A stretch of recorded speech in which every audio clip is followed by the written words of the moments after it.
Hi hello ನಮಸ್ತೆ. ಇದು ನಿಮ್ಮ ಪ್ರೀತಿಯ Satish master from wait success GSN ಮೈಸೂರಿನಿಂದ. ಈ ದಿನದ ಸಂಚಿಕೆಗೆ ತಮಗೆಲ್ಲರಿಗೂ ಹೃದಯ ಸ್ಪರ್ಶಿ ಸ್ವಾಗತವನ್ನು ಕೋರುತ್ತಾ, ಒಳ್ಳೆಯ ವ್ಯಕ್ತಿತ್ವ, ಒಳ್ಳೆಯ ಹಣದ ಹಿನ್ನೆಲೆ ಅಥವಾ ವ್ಯಕ್ತಿ ಆಧಾರಿತ ಜೀವನ ಮತ್ತು ಹಣ ಆಧಾರಿತ ಜೀವನ, ಈ ಎರಡು ವಿಚಾರಗಳಲ್ಲಿ ನಾವು ಯಾವ ಅಂಶವನ್ನು ಬಹಳ ಹೆಚ್ಚಿನ ಮಟ್ಟಿಗೆ ಅಳವಡಿಸಿಕೊಂಡರೆ ಜೀವನದಲ್ಲಿ ಯಶಸ್ಸು ಸಾಧ್ಯ ಎಂಬ ಸ್ಪಷ್ಟ ಪ್ರಶ್ನೆಯೊಂದಿಗೆ ನಿಮ್ಮ ಮುಂದೆ ಈ ದಿನದ ವಿಚಾರ VBR versus RBR. That means value based relationship versus revenue based relationship. ತುಂಬ ಒಳ್ಳೆಯ ವಿಚಾರಗಳನ್ನು ಅಳವಡಿಸಿಕೊಂಡಂತಹ ವ್ಯಕ್ತಿಯಾದರೆ ಜೀವನದಲ್ಲಿ ಯಶಸ್ಸು ಪಡೆಯಲು ಸಾಧ್ಯವೇ, ಅಥವಾ ಉತ್ತಮ ಹಣದ ಹಿನ್ನೆಲೆಯನ್ನು ಗಳಿಸಿಕೊಂಡರೆ ಅಥವಾ ಹಣವನ್ನು ಸಂಪಾದಿಸಿ ಇಟ್ಟುಕೊಂಡರೆ ಉತ್ತಮ ಜೀವನ ನಡೆಸಲು ಸಾಧ್ಯವೇ ಎಂಬ ಎರಡು ಪ್ರಶ್ನೆಗಳು ನಮ್ಮ ಮುಂದೆ. ಹಿಂದಿನ ಪುರಾತನ ಅಥವಾ ನಮ್ಮ ಹಿರಿಯ ತಲೆಮಾರುಗಳ ವಿಚಾರವನ್ನು ಗಮನಿಸಿದಾಗ ಅಲ್ಲಿ ಇದ್ದಂತಹ ವ್ಯಕ್ತಿತ್ವಗಳು ಕೇವಲ ಮೌಲ್ಯ ಆಧಾರಿತ ಸಂಬಂಧಗಳನ್ನು ಯಥೇಚ್ಛವಾಗಿ ಅಳವಡಿಸಿಕೊಂಡಂತಹ ವಿಚಾರವಾಗಿರುತ್ತದೆ. ಆದರೆ ಇತ್ತೀಚಿನ ದಿನಗಳಲ್ಲಿ ನಾವು ಕಾಣುತ್ತಿರುವಂತಹ ವಿಚಾರಗಳು ಹಣದ ಮೂಲವನ್ನು ಅಥವಾ ಹಣದ ಮೂಲ ಸೌಕರ್ಯವನ್ನು ಅಳವಡಿಸಿಕೊಂಡಿರುವಂತಹ ವಿಚಾರವಾಗಿರುತ್ತದೆ. ಸ್ನೇಹಿತರೆ, ಗುಣವಿರಲಿ ಇಲ್ಲದಿರಲಿ ಹಣವೊಂದು ಮಾತ್ರ ಇರಲೇಬೇಕು. ಇದ್ದರೆ ಜೀವನದಲ್ಲಿ ಯಶಸ್ಸು ಸಾಧ್ಯ. ಯಾವುದೇ ರೀತಿಯ ವ್ಯಕ್ತಿಗತವಾದ ಮೌಲ್ಯ ಆಧಾರಿತ ವಿಚಾರಧಾರೆಗಳ ಅವಶ್ಯಕತೆ ಇಲ್ಲ ಎಂಬ ಸ್ಪಷ್ಟ ಬೆಳವಣಿಗೆಗಳನ್ನು, ಸನ್ನಿವೇಶಗಳನ್ನು ನಾವು ಕಾಣುತ್ತಿದ್ದೇವೆ.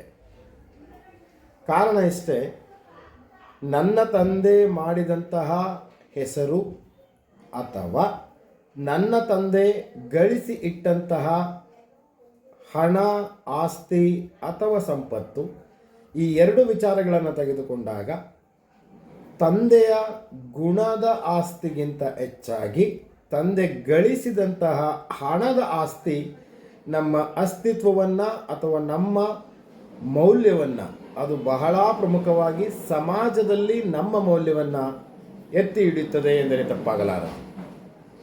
ನಿಮ್ಮ ಅಪ್ಪ ತುಂಬ ಒಳ್ಳೆಯವರು, ನಮಗೆ ಗೊತ್ತಿದೆ ಎಂಬ ಮಾತನ್ನು ಕೇಳಿದಾಗ ಹೆಮ್ಮೆ ಪಡಬೇಕು ಎಂಬ ವಿಚಾರಗಳು ನಾವು ಕಂಡಿದ್ದೇವೆ. ಆದರೆ ನಮ್ಮ ಅಪ್ಪ ಮಾಡಿ ಇಟ್ಟಂತಹ ಆಸ್ತಿ ಪಾಸ್ತಿಯಿಂದ ನೆಮ್ಮದಿಯ ಬದುಕು ಕಟ್ಟಿಕೊಳ್ಳಲು ಸಾಧ್ಯವೇ, ಅಥವಾ ನಮ್ಮ ತಂದೆಯವರು ಗಳಿಸಿದಂತಹ ಜನ ನನ್ನ ಜೀವನದಲ್ಲಿ ನಿಜವಾಗಿಯೂ ಬರುವರೆ? ಪ್ರಶ್ನೆಯನ್ನು ದಯವಿಟ್ಟು ಅರ್ಥ ಮಾಡಿಕೊಳ್ಳಿ. ನನ್ನ ತಂದೆ ಗಳಿಸಿದಂತಹ ಜನ ನನ್ನ ಜೀವನದಲ್ಲಿ, ನನ್ನ ಜೀವನದ ಅಸ್ತಿತ್ವಕ್ಕೆ, ಅದರ ಬೆಳವಣಿಗೆಗೆ ಹಾಗೂ ಅದರ ಏಳಿಗೆಗೆ ಸಹಕಾರಿಯಾಗುವರೆ? ಅನುಭವದ ವಿಚಾರವನ್ನು ಹಂಚಿಕೊಳ್ಳುವಾಗ ಯಾವುದೇ ರೀತಿಯ ಅಸೂಹೆ ಅಥವಾ ಯಾವುದೇ ರೀತಿಯ ಮುಜುಗರ ಬರುವುದಿಲ್ಲ. ಸ್ನೇಹಿತರೆ, ನಮ್ಮ ಹಿರಿಯರು ಮಾಡಿದಂತಹ ಹೆಸರು ಅಥವಾ ಗಳಿಸಿದಂತಹ ಜನರು ಅವರ ತಲೆಮಾರಿನ ಮಟ್ಟಿಗೆ ಮೀಸಲಾಗುತ್ತಾರೆ ಎಂಬುದರಲ್ಲಿ ಎರಡು ಮಾತಿಲ್ಲ. ಆದರೆ ನಮ್ಮ ಹಿರಿಯರು ಗಳಿಸಿಟ್ಟಂತಹ ಸಂಪತ್ತು ನಮ್ಮ ಮುಂದಿನ ತಲೆಮಾರಿನವರೆಗೂ ಕಾಯುತ್ತದೆ.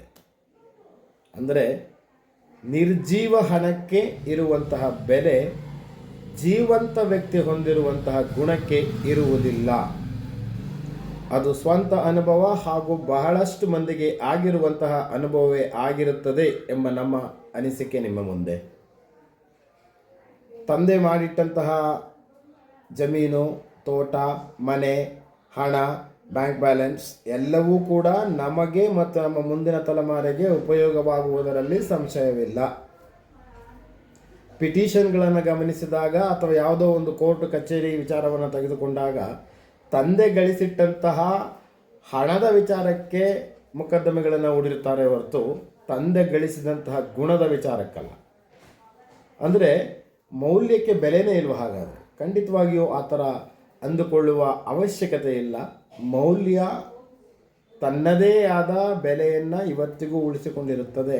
ಆದರೆ ಅಂತಹ ಮೌಲ್ಯ ಆಧಾರಿತ ಅಂಶಗಳಿಂದ ನಾವು ಸದೃಢವಾದ ನಿಶ್ಚಿಂತೆಯಿಂದ ಉಳ್ಳಂತಹ ಜೀವನವನ್ನು ಕಟ್ಟಿಕೊಳ್ಳಲು ಸಾಧ್ಯವೇ ಇಲ್ಲ ಎಂಬುದು ನಮ್ಮ ಅನಿಸಿಕೆ. ಕಲಿಯುಗದಲ್ಲಿ ನಾವು ಕೂಡಿಟ್ಟಂತಹ ಅಥವಾ ಗಳಿಸಿದಂತಹ ಹಣಕ್ಕೆ ಇರುವ ಬೆಲೆ ನಮ್ಮಲ್ಲಿ ಇರುವಂತಹ ಗುಣಕ್ಕೆ ಇರುವುದಿಲ್ಲ.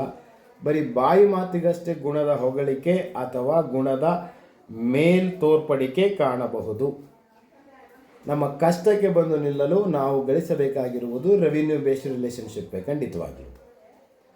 ಹಣ ಆಧಾರಿತ ಸಂಬಂಧಗಳು ಖಂಡಿತವಾಗಿಯೂ ಬೇಕಾಗುತ್ತದೆ.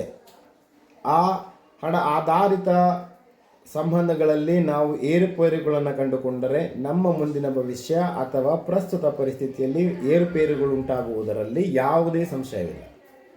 ಮೌಲ್ಯಾಧಾರಿತ ಸಂಬಂಧಗಳು ಖಂಡಿತವಾಗಿಯೂ ನಮಗೆ ಮಾರಲ್ ಸಪೋರ್ಟನ್ನು ಕೊಡುತ್ತೆ. ಆದರೆ ರೆವಿನ್ಯೂ ಬೇಸ್ಡ್ ರಿಲೇಷನ್ಶಿಪ್, ಹಣ ಆಧಾರಿತ ಸಂಬಂಧಗಳೇನಿದೆ ಅದು ನನ್ನ ಜೀವನ ನಿರ್ವಹಣೆಗೆ ಬೇಕಾದಂತಹ ಅಗತ್ಯತೆಗಳನ್ನು ಪೂರೈಸುತ್ತದೆ. ದಯಮಾಡಿ ವ್ಯಕ್ತಿತ್ವ ರೂಪಣೆಗೆ ವ್ಯಾಲ್ಯೂ ಬೇಸ್ಡ್ ರಿಲೇಷನ್ಶಿಪ್ ಬೇಕಾಗುತ್ತೆ. ಆದರೆ ನಮ್ಮ ಜೀವನದ ಸಾಗಾಣಿಕೆ ಅಂತ ನಾವೇನು ಹೇಳ್ತೀವಿ, ನಮ್ಮ ಜೀವನದ ಅಗತ್ಯತೆಗಳನ್ನು ಪೂರೈಸಿಕೊಳ್ಳಲು, ನಮ್ಮ ಬೇಕು ಬೇಡಗಳನ್ನು ಕಲ್ಪಿಸಿಕೊಳ್ಳಲು, ತೆಗೆದುಕೊಳ್ಳಲು ಅಥವಾ ಕೊಂಡುಕೊಳ್ಳಲು ನಮಗೆ ರೆವಿನ್ಯೂ ಬೇಸ್ಡ್ ರಿಲೇಷನ್ಶಿಪ್ ಕೂಡ ಬೇಕಾಗುತ್ತೆ. ರೆವಿನ್ಯೂ ಬೇಸ್ಡ್ ರಿಲೇಷನ್ಶಿಪ್ಪಲ್ಲಿ ಕ್ವಾಲಿಟಿ ಆಫ್ ದಿ ರಿಲೇಷನ್ಶಿಪ್ ಇಲ್ಲದೆ ಹೋದರೂ ಸಹ ಅದು ಕೇವಲ ಬಿಸ್ನೆಸ್ ಬೇಸ್ಡ್ ಮೈಂಡ್ಸೆಟ್ ಆದರೂ ಕೂಡ ಆ ಬಿಸ್ನೆಸ್ ಬೇಸ್ಡ್ ಮೈಂಡ್ಸೆಟ್ ರಿಲೇಷನ್ಶಿಪ್ ನಮ್ಮ ಜೀವನದಲ್ಲಿ ಮಹತ್ವವಾದ ಪಾತ್ರವನ್ನು ವಹಿಸುತ್ತದೆ. ಹಾಗೆಯೇ ವ್ಯಾಲ್ಯೂ ಬೇಸ್ಡ್ ರಿಲೇಷನ್ಶಿಪ್ಗಳು ಕೂಡ ನಮ್ಮ ವ್ಯಕ್ತಿತ್ವ ರೂಪಣೆಗೆ ಅವಕಾಶವನ್ನು ಕಲ್ಪಿಸಿಕೊಡುತ್ತವೆ. ನೀನು ಒಳ್ಳೆಯ ವ್ಯಕ್ತಿ ಅಂತ ಹೇಳಿದವರೆಲ್ಲರೂ ನಿನ್ನ ಸಹಾಯಕ್ಕೆ ಬರುವರೆ. ಹಾಗೆ ನಾನು ಕೊಡುವಂತಹ ರೆವಿನ್ಯೂ ಏನಿದೆ, ಆ ರೆವಿನ್ಯೂ ಆಧಾರಿತವಾಗಿ ಮೂಡಿದಂತಹ ಅಥವಾ ಬೆಳೆದುಕೊಂಡಂತಹ ಸಂಬಂಧಗಳು ನಮ್ಮೊಂದಿಗೆ ಎಷ್ಟರ ಮಟ್ಟಿಗೆ ನಿಲ್ಲುತ್ತವೆ. ರೆವಿನ್ಯೂ ಅದು ಕ್ರೆಡಿಟ್ ಇರ್ಬೋದು, ಡೆಬಿಟ್ ಇರ್ಬೋದು. ತೆಗೆದುಕೊಂಡಂತಹ ಹಣವನ್ನು ಕೊಟ್ಟ ತಕ್ಷಣ ಸಂಬಂಧ ಮುಗಿಯಬಹುದು. ಆದರೆ ಕೊಟ್ಟಾಗ ನಿನ್ನ ಪರಿಸ್ಥಿತಿ ಹೇಗಿತ್ತು, ಆ ಪರಿಸ್ಥಿತಿಗೆ ಆ ಸಂಬಂಧದ ಅಂಶ ಎಷ್ಟರ ಮಟ್ಟಿಗೆ ಸಹಕಾರಿಯಾಗಿತ್ತು ಎಂಬ ಪ್ರಶ್ನೆ ನಿಮ್ಮ ಮುಂದೆ. ದಯಮಾಡಿ ವ್ಯಕ್ತಿತ್ವ ರೂಪಣೆಗೆ ವ್ಯಾಲ್ಯೂ ಬೇಸ್ಡ್ ರಿಲೇಷನ್ಶಿಪ್ ಕಡೆ ಹೋಗೋಣ. ಹಾಗೆ ಜೀವನ ನಿರ್ವಹಣೆಗೆ ರೆವಿನ್ಯೂ ಬೇಸ್ಡ್ ರಿಲೇಷನ್ಶಿಪ್ನ ಅವಶ್ಯಕತೆ ತುಂಬ ಇದೆ. ಅಂತಹ ರಿಲೇಷನ್ಶಿಪ್ಗಳನ್ನು ನಾವು ಉಳಿಸಿಕೊಳ್ಳಬೇಕಾಗುತ್ತದೆ. ಹಾಗಾಗಿ ಅಂತಹ ವಿಚಾರಗಳಲ್ಲಿ ನಾವು ಎರಡೂ ಸಂಬಂಧಗಳು ಬಹಳ ಮುಖ್ಯವಾಗುತ್ತವೆ. ಯಾವುದನ್ನು ನಾವು ಕಡೆಗಣಿಸುವಂತಿಲ್ಲ. ಗುಣವಿಲ್ಲದವನಲ್ಲಿ ಕೋಟಿಗಟ್ಟಲೆ ಹಣವಿದ್ದರೆ ಏನು ಪ್ರಯೋಜನ? ಹಾಗೆ ಹಣವೇ ಇಲ್ಲದೆ ಬರೀ ಗುಣವಿದ್ದರೆ ನಾವು ಬದುಕಲು ಸಾಧ್ಯವೇ? ಅದು ಸಮತೋಲಿತ ಭಾವನೆಯಲ್ಲಿ ಅಥವಾ ಸಮತೋಲಿತ ಜೀವನವನ್ನು ಸಾಗಿಸಲು ಸಾಧ್ಯವೇ? ಹಣ ಮತ್ತು ಗುಣ ಎರಡೂ ಮುಖ್ಯವಾಗುತ್ತದೆ. ಕೆಲ ವಿಚಾರಗಳಲ್ಲಿ ವ್ಯಾಲ್ಯೂ ಬೇಸ್ಡ್ ರಿಲೇಷನ್ಶಿಪ್ಪನ್ನು ನಾವು ಗ್ರೇಟ್ ಅಂತ ಹೇಳಿದ್ರೂ ಕೂಡ ಮತ್ತೊಂದಷ್ಟು ವಿಚಾರಗಳಲ್ಲಿ ರೆವಿನ್ಯೂ ಬೇಸ್ಡ್ ರಿಲೇಷನ್ಶಿಪ್ ಅಂತ ನಾವೇನು ಹೇಳ್ತಾ ಇದ್ದೀವಿ, ಈ ಸಂಬಂಧವೂ ಕೂಡ ಬಹಳ ಗಟ್ಟಿಯಾಗಿರಬೇಕಾಗುತ್ತದೆ. ಇಲ್ಲವಾದರೆ ನಿಮ್ಮ ಕಷ್ಟ ಕಾಲದಲ್ಲಿ ಯಾರೂ ಆಗುವುದಿಲ್ಲ, ಆಗಲು ಸಾಧ್ಯವಿಲ್ಲ. ವ್ಯಕ್ತಿತ್ವದಿಂದ ಮೂಡಿಬಂದಂತಹ ಸಂಬಂಧಗಳು ಶಾಶ್ವತ ಸಂಬಂಧವಾದರೂ ಸಹ ಆ ಸಂಬಂಧಗಳು ನಮ್ಮ ಜೀವನ ನಿರ್ವಹಣೆಗೆ ಎಷ್ಟರ ಮಟ್ಟಿಗೆ ಪೋಷಣೆಯನ್ನು ನೀಡುತ್ತವೆ ಎಂಬುದು ನಮ್ಮ ಪ್ರಶ್ನೆ. ದಯಮಾಡಿ ಎರಡೂ ಸಂಬಂಧಗಳನ್ನು ಕಲ್ಪಿಸಿಕೊಳ್ಳಬೇಕಾಗುತ್ತದೆ, ಬೆಳೆಸಿಕೊಳ್ಳಬೇಕಾಗುತ್ತದೆ, ಪೋಷಿಸಬೇಕಾಗುತ್ತದೆ. ಹಾಗೆ ಯಾವ ಸಂಬಂಧವನ್ನು ಕಳೆದುಕೊಳ್ಳುವಂತಹ ಪ್ರಯತ್ನ ನಾವು ಮಾಡುವುದು ಬೇಡ. ರೆವಿನ್ಯೂ ಬೇಸ್ಡ್ ರಿಲೇಷನ್ಶಿಪ್ ಖಂಡಿತವಾಗಿಯೂ ಬೇಕಾಗಿದೆ. ಹಾಗೆ ಇಂಟರ್ನಲ್ ಡೆವಲಪ್ಮೆಂಟ್ ಅಥವಾ ಪರ್ಸನಾಲಿಟಿ ಡೆವಲಪ್ಮೆಂಟ್ ಅಂತ ಬಂದಾಗ ವ್ಯಾಲ್ಯೂ ಬೇಸ್ಡ್ ರಿಲೇಷನ್ಶಿಪ್ ಕೂಡ ತನ್ನದೇ ಆದ ಮಹತ್ತರವಾದ ಪಾತ್ರವನ್ನು ವಹಿಸುತ್ತದೆ.